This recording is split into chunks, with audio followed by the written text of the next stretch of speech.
Hindi pa man sa katagalan ng panahon nakuha ng Belt and Road Initiative ng China ang interes ng mundo.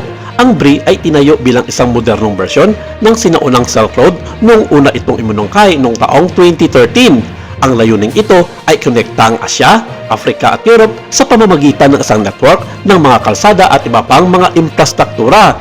Para sa maraming umuunlad na bansa, nangako ito ng mga kalsada, mga daungan, mga release ng tren at mga pipeline bago makintab ng mga asset na ihatid na mabilis at may kaunting kondisyon kaysa sa tulong ng mga western countries.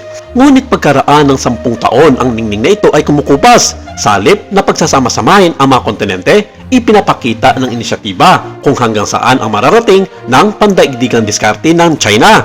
Ngayon, ang BRI ay nabigo, hindi lamang sa kung ano, ito gumagana kung pati na rin sa pagkakapare-pareho, tiwala at layunin nito sa mga bansang tinulungan nito. May mga palatandaan ng mga problema sa ingranding plano ng China sa loob ng ilang sandali. Ngunit ang mga kumakailang kaganapang noong 2024 ay naging malinaw sa kanila na ang Pakistan ay isa sa pinakamalaking bansa sa BRI dahil konektado ito sa China sa pamamagitan ng China-Pakistan Economic Corridor. Gayunpaman, ang bansa ay nakikitungo sa mga pag-aantala ng mga proyekto, mga isyu sa seguridad at pampublikong backlash. Ang Gwadar Port ay dating tinatawag na susunod na Dubai, ngunit hindi pa rin ito nagagamit ng sapat. Walang gaanong pagpapadala doon at tumututol ang mga tao dahil walang sapat na trabaho. Naglagay din ang Beijing na higit sa $60 billion sa Pakistan, ngunit paulit-ulit na lang na ginagawa ito at walang magandang kinalabasan.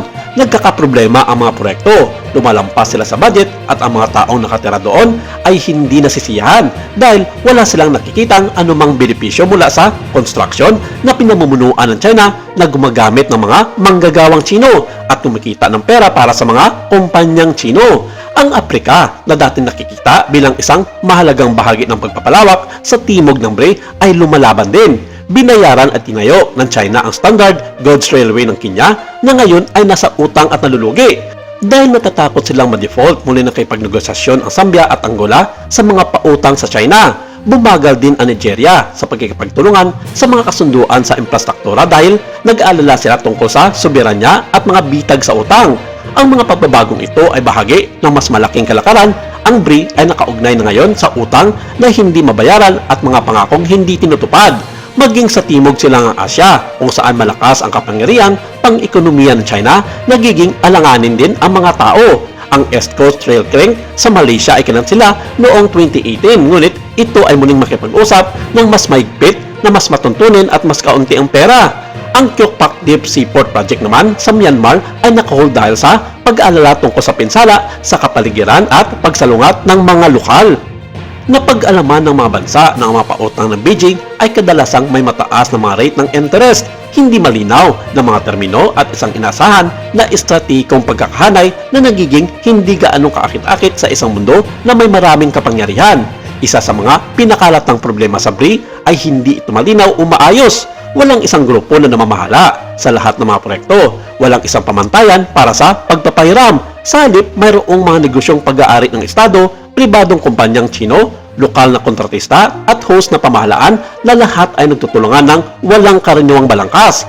Ang kakulangan ng organisasyon ay nagdulot ng katiwalian na sayang na oras at isang landas ng hindi natapos ng mga kalsada at magusali mula sa Sri Lanka hanggang Montenegro. Kadalasan, ang mga proyekto ay naprobahan para sa makadahilanang pampolitika sa halip ng pang-ekonomiya na humantong sa mga ghost port, walang naman ng mga paliparan at mga kalsada na walang dumadaang mga sasakyan.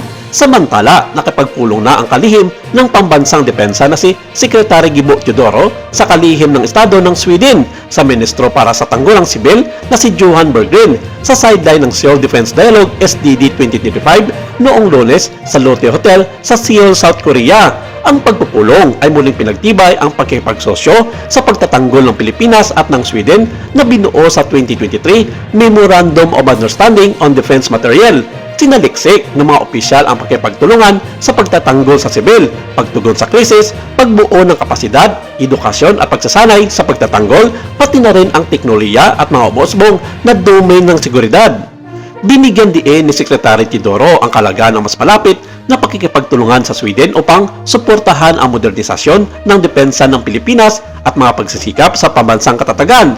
tinalakay din na magkabilang panig ang mga kainaan sa kritikal na infrastruktura sa ilalim ng dagat at ibinahaging pananaw sa mas malawak na kapaligiran ng seguridad ng Indo-Pacific. Inulit ni State Secretary Bergin ang pangako ng Sweden na palakasin ang ugnayan ng depensa at pagtatanggol sibil sa Pilipinas na binibigyan diin ang kalagahan ng pagtitaga sa pagkikapagtulungan sa pangangalaga sa kaayusang internasyonal na nakabatay sa mga panuntunan. Ayon sa mga defense expert, hudyat na raw ito na malaki ang posibilidad na ang inasam-asam na MRF program ng Philippine Air Force ay malapit nang matupad. Hindi man binanggit sa nasabing pagpupulong ang usap-usapang sa Abjas Griffin ng isang multi-role fighter jets, pero anumang oras sa ngayon ay pwede nang isapubliko ng Department of National Defense hinggil sa contract signing ng nasabing pagbili ng makabagong jet fighters para sa Philippine Air Force. At malaki ang kumpiyansa ng ilang mga kilalang defense expert sa bansa na naging pinal na ang desisyon ng Department of National Defense na pinili nito ang Sweden bilang kabahagi ng modernisasyon ng Philippine Air Force para sa matagal nang nakabinbin na programa nitong MRF requirements para sa bansa upang mapangalagaan ang himpapawid laban sa pambubuli na ginagawa ng bansang China.